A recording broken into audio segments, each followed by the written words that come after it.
칼텍에서 엄청난 걸 공개했습니다. 이 그림 딱 보자마자 무슨 생각 드셨나요? 저는 이걸 여기서 말해도 될지 모르겠는데 모자이크 파괴가 생각났어요. 어찌 보면 이게 양자 컴퓨터의 힘입니다. 양자 컴퓨터는 더 상세한 이미지를 만들 수 있습니다.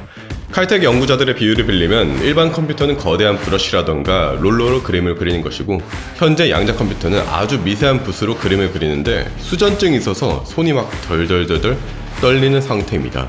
그래서 현재의 컴퓨터로 모나리자를 그리면 이렇게 픽셀 덩어리예요. 그런데 문제는 여전히 양자 컴퓨터도 흐릿하다는 겁니다. 오류가 있기 때문이에요. 이 오류를 잡는 것이 매우 중요합니다. 그게 가능하다면 그 어떤 것도 이렇게 흐릿하지 않고 선명하게 볼 수 있습니다. 어떻습니까? 만약에 이 모든 것들이 선명해진다면 여러분의 삶이 바뀔 수도 있겠죠.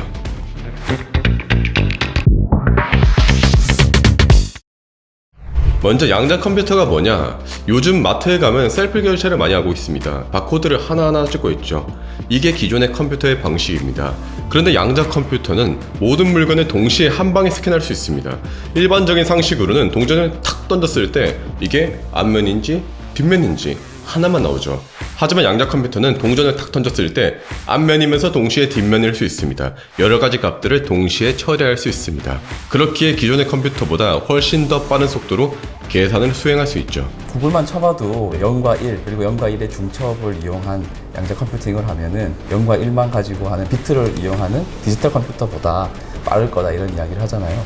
그 정도로 이야기 될 수 있을 것 같아요. 큐비트를 동시에 잘 만들고 이 큐비트를 동시에 잘 컨트롤하면 마치 오케스트라를 하듯이 이것들을 잘 연주를 하면은 훨씬 그러니까 없을 때는 하지 못했던 그런 일들을 할 수 있을 거다라고 하는 게 양자 컴퓨터라고 말씀드립니다. 큐비트라는 게 0과 1이 중첩돼 있다, 이렇게 이해하면 될까요? 네, 맞습니다. 솔직히 뭐 양자 컴퓨터 같은 것들이 아직 특정 분야에서 성능이 엄청 좋은데 아직 법령적으로 쓰이기에는 당연하지만 좀 무리가 있다는 말도 많던데, 언론이라던가 증권사에서는 좀 과대평가를 많이 하고 있다는 느낌도 받는 분들이 많으신가 봐요.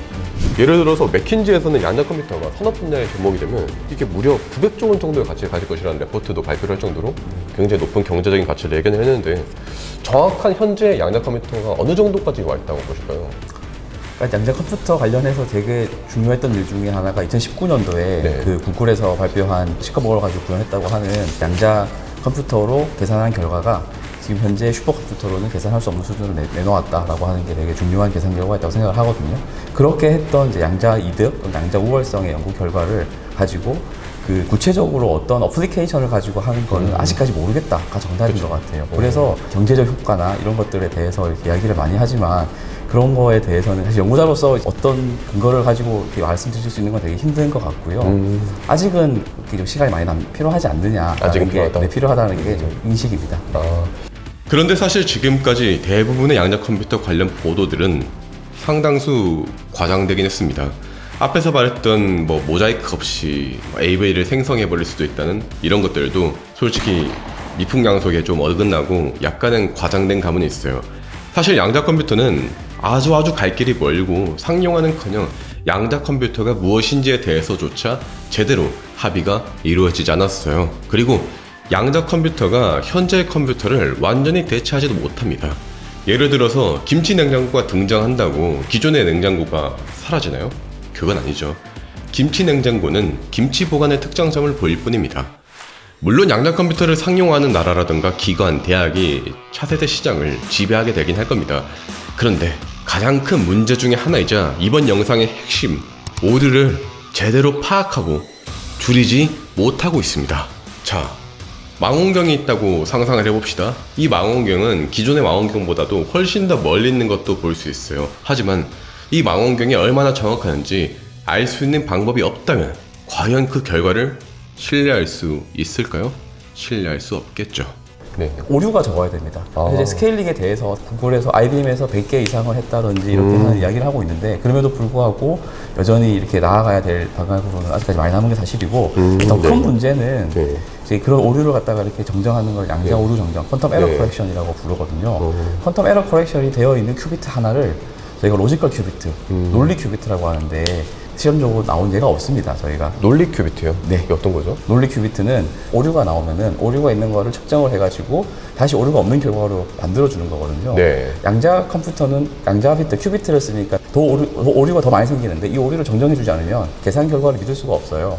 그래서 사람들이 뭘 하냐면은 물리적으로 만들 수 있는 큐비트를 여러 개 모아가지고 어떤 오류가 생겼을 때 그 오류를 측정하고 그 오류를 수정해주는 그런 작업들이 필요한데 네. 그런 거를 양자 오류 정정, 네. 퀀텀 에러 코렉션이라고 합니다. 네. 그 퀀텀 에러 코렉션이 되어 있는 큐비트를 논리 큐비트, 로지컬 큐비트라고 하는데 사실 전 세계적으로 하고자 하는 연구 중 목표 중에 하나가 논리 큐비트를 한 개 만드는 거예요. 그런 면에서 진정한 의미의 양자 컴퓨터에서 쓸 수 있는 큐비트는 네. 하나도 없다 이렇게 보는 게 맞을 수도 있을 것 같아요. 이처럼 양자 컴퓨터의 오류를 확인하는 작업은 상상 이상으로 매우 중요합니다. 하지만 양자 시스템이 더욱더 정교해지며 기존의 컴퓨터로 정확성을 확인하는데 시간이 더 오래 걸리고 있고 몇 년 혹은 그 이상이 걸리고 있습니다. 그런데 이번에 칼텍 연구자들이 이 문제를 해결을 한 겁니다. 이 연구 결과는 세계 톱저널 네이처에 발표되며 그 가치를 인정받았는데요. 이게 내용이 굉장히 어렵다 보니까 연구진도 비유를 써서 설명을 했는데 앞에서 제가 일반 컴퓨터가 거대한 브러쉬라던가 롤러라고 말씀드렸잖아요. 그런데 이 브러쉬라던가 롤러를 최대한 미세하게 만들어서 어떻게 해서든지 최대한 정교하게 그림을 그립니다. 일단은 대충 쓱쓱쓱쓱 그린 다음에 만약에 이 그림이 완벽했다면 어떤 모양일까를 추측합니다. 그 추측 결과를 바탕으로 양자 컴퓨터랑 비교를 함으로써 오류를 측정합니다. 조금 더 쉽게 비유하자면 양자 컴퓨터는 고해상도 카메라예요. 일반 컴퓨터는 저해상도 카메라고요. 저해상도 카메라로 사진을 여러 장 탁탁탁탁탁 찍고 합성을 하면 고해상도 사진에 근사값을 만들 수 있지 않을까요? 이 근사값을 사용해서 양자 컴퓨터가 찍은 고해상도의 사진과 비교 평가함으로써 어느 정도의 오차가 있는지 판단할 수 있지 않을까요? 그리고 연구 결과에 따르면 오류율이 91%입니다. 잘못 들으신 거 아니에요? 오류율이 91%입니다. 바꿔 말하면 정확도가 9%. 9%? 이렇게 생각하실 수도 있는데요. 9% 정확도는 엄청난 거예요. 2019년에 세상을 바꿨다고 평가받고 역사상 최초로 양자 컴퓨터가 기존의 컴퓨터보다 낫다는 양자 우월성을 입증했던 구글의 시카모의 정확도가 당시에 0.3%였거든요. 5년 만에 30배 오른 겁니다. 무어의 법칙이 2년에 2배니까 엄청나게 빠른 속도로 발전한 것이죠. 생각 이상으로 빠르게 연구가 발전하고 있다고 볼 수 있는 거겠죠. 약 10년 전 2012년에 세계적인 경제지 이코노미스트에 양자 컴퓨터를 비꼬는 그림이 실린 적이 있었습니다.